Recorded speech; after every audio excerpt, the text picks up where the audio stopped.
I've been using the Redmi K20 Pro for 2 months, and this is what I think about it. Hi, my name is Mitchell. Before we get into this, I want to thank everyone that uses my affiliate links. I'll have places to buy this in the description down below.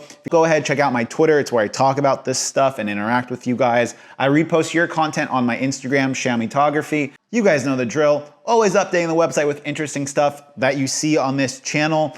Always talking to you guys in the Telegram community. Let's just do this. Now, there's been a lot of controversy about the Redmi K20 Pro, obviously, since it was released because of people like me talking about touch jitter and people not liking it. But we're not going to talk about it. I've been using the device now for 2 months. In regards to wear, I have some minor scuffing of the metal around the edges of it. It's always been in a case and it's never been used for an extended period of time outside of a case. Pop-up camera is still wobbly feeling, but it hasn't given me any problems. There's been no lint or anything that's fallen into the mechanism. I have used it outside when talking in the rain and it's been problem-free, which is great. Next thing I love about this has been the battery life.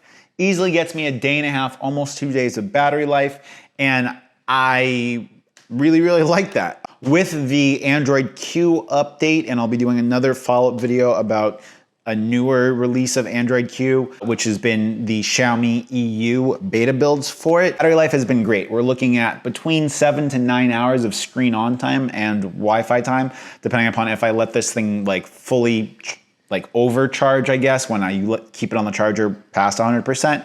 But with that, I'm probably getting 9.5 hours of screen on time. Talking about the screen, I had an issue where I had a dead pixel or a hot pixel show up on my screen while doing a live stream. And since then, it hasn't been an issue really. The in-display fingerprint scanner, since I have programmed multiple fingerprints into it, and you can watch a video about speeding up your in-display fingerprint scanner up here, has been really fast. Not as fast or reliable as the one on the Poco F1, but nonetheless really fast. The screen has been totally fine in regards to outdoor display brightness, and it's something I really like, being able to have that bright, super vibrant display outside, because a lot of times I'll use this when I'm on my motorcycle or pulling over because I need directions. Next thing of note that I'd like to talk about is the cameras. Now, we don't have that great of Gcam mods out for this device yet that are consistently better than stock. We do have a couple of Gcam mods. I'm in a development group for them. Some of them are better, but none of them are flawless yet, the same way they were with Sanity's builds for the Poco F1. We'll probably see Gcam mods for this getting better in the next couple of weeks, but as of right now, the device is pretty good with the stock camera, and with the Gcam, it's been great for the ones that work. One thing I do want to note that I have really enjoyed has been getting to use the AI. This isn't going to be for everyone, and someone that normally edits photos and is or would consider themselves like a semi-professional photographer, I probably shouldn't like the AI.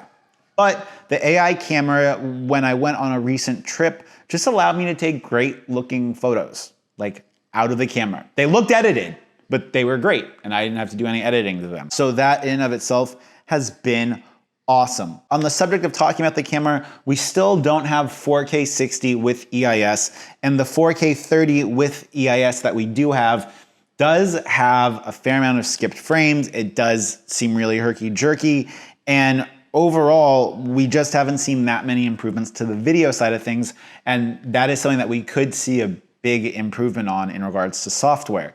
I would love to see there be more development with Gcam, but until we get 4K 60 on Gcam or better EIS in Gcam, video on this device is always going to be mediocre. I'll have a link to my travel vlogs I filmed with it because I was really surprised with what I was able to do with this, and I'll have a link to that right up here. But I still know that there'd be a lot of improvement that we could have on this. Now, in regards to something that I want to talk about, the design. I don't think this device would have been much worse if we had a teardrop notch or stereo speakers, or a teardrop notch with a stereo speaker and a plastic back. I know, I said it. I would like a plastic back. The truth is that right after you get the device, slap a case on it. This is one of the Nilkin ones, link to this review up here. Now that we have a case on it, I don't care that it has the wavy back. In fact, I would have loved for them to have taken that extra money and put it into better cameras or more software development or a number of things. The part of this device that makes it feel like a flagship, even though this isn't a flagship, you guys will roast me in the comment section about this. The thing that makes this feel like a flagship to me has been the battery life, which has been great. It's the screen, which has been great. The stills camera, which is good, and the performance, obviously. That's what's made this device close to a flagship experience for me.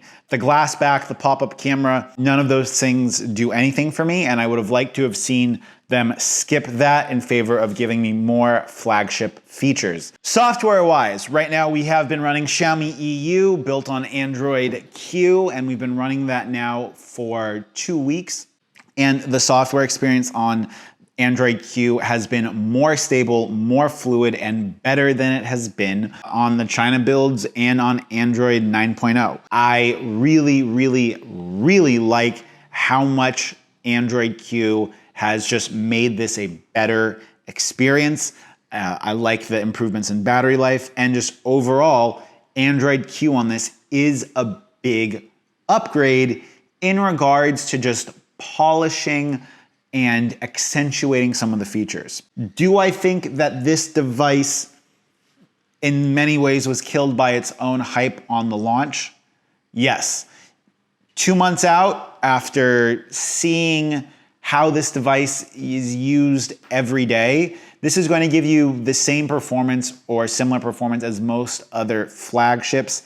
The quality on some of the components is flagship level, but the quality of compromises made makes it less of a flagship experience. The big question now that this device has been launched internationally, should you buy it? I think that depends on the country that you're living in and the price that this thing comes in at. I still think that a OnePlus 7 non-Pro or a OnePlus 7 Pro even are going to give you compromises or other things that you'll like, but the value of this device right now is uncompromised in regards to the level of things you're getting and the performance that you're getting at the price. Right now, it's uncompromised. The price does not make all of those compromises forgivable, but right now, there's nothing that can touch it in regards to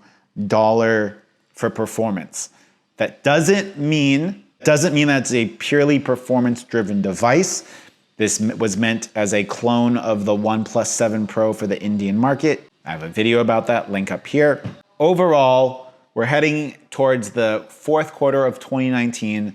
This has been a totally acceptable daily driver, and it keeps getting better with software updates. Let me know what you guys think about this in the comment section down below, and until next time, it's Mitchell coming to you from Hanoi. Peace.